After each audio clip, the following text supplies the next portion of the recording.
দিনাজপুরের বীরগঞ্জে ঐতিহ্যবাহী আদিবাসী মিলন মেলা অনুষ্ঠিত।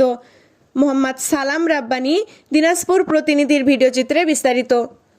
দিনাজপুরের বীরগঞ্জ উপজেলার গোলাপগঞ্জ উচ্চ বিদ্যালয় মাঠে উৎসব মুখর পরিবেশে অনুষ্ঠিত হল ঐতিহ্যবাহী আদিবাসী মিলন মেলা। শুক্রবার ৩ অক্টোবর বিকেল ৩টা থেকে শুরু হওয়া এ মেলায় অংশ নেন হাজারো আদিবাসী নারী পুরুষ। প্রতিবছর দুর্গাপূজার বিজয়া দশমীর পরদিন এই মেলার আয়োজন করা হয়। আদিবাসী তরুণ তরুণীরা নিজেদের সংস্কৃতি প্রদর্শনের পাশাপাশি জীবনসঙ্গী খোঁজার সুযোগ পান বলে একে সমাজে জীবনসঙ্গী খোঁজার মেলা নামেও ডাকা হয়। বাঁশি, ঢোল, মাদল সহ ঐতিহ্যবাহী বাদ্যযন্ত্রের সুরে মুখরিত হয়ে ওঠে মাঠ প্রাঙ্গণ।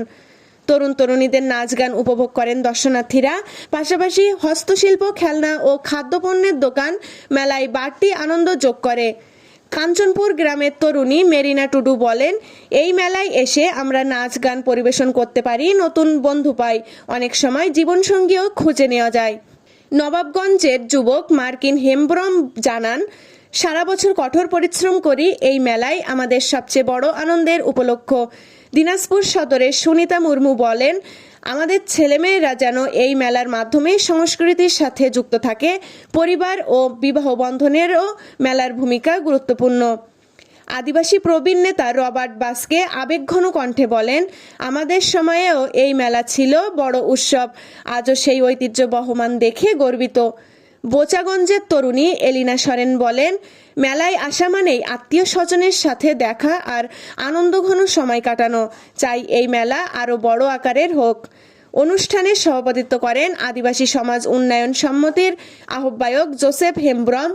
প্রধান অতিথি ছিলেন বীরগঞ্জ উপজেলা বিএনপির সভাপতি মঞ্জুরুল ইসলাম মঞ্জু।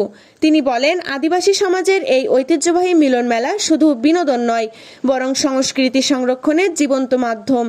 তরুণরা এখানে নিজেদের শিকড়ের সাথে পরিচিত হয় এবং পারস্পরিক পরিচয় ও বিবাহ বন্ধনের সুযোগ তৈরি হয়। মেলায় নিরাপত্তা নিশ্চিত করতে দিনাজপুর জেলা প্রশাসন ও জেলা পুলিশের পাশাপাশি উপজেলা প্রশাসন ও পুলিশ প্রশাসন বিশেষ নিরাপত্তা ব্যবস্থা গ্রহণ করে। AB news desk report.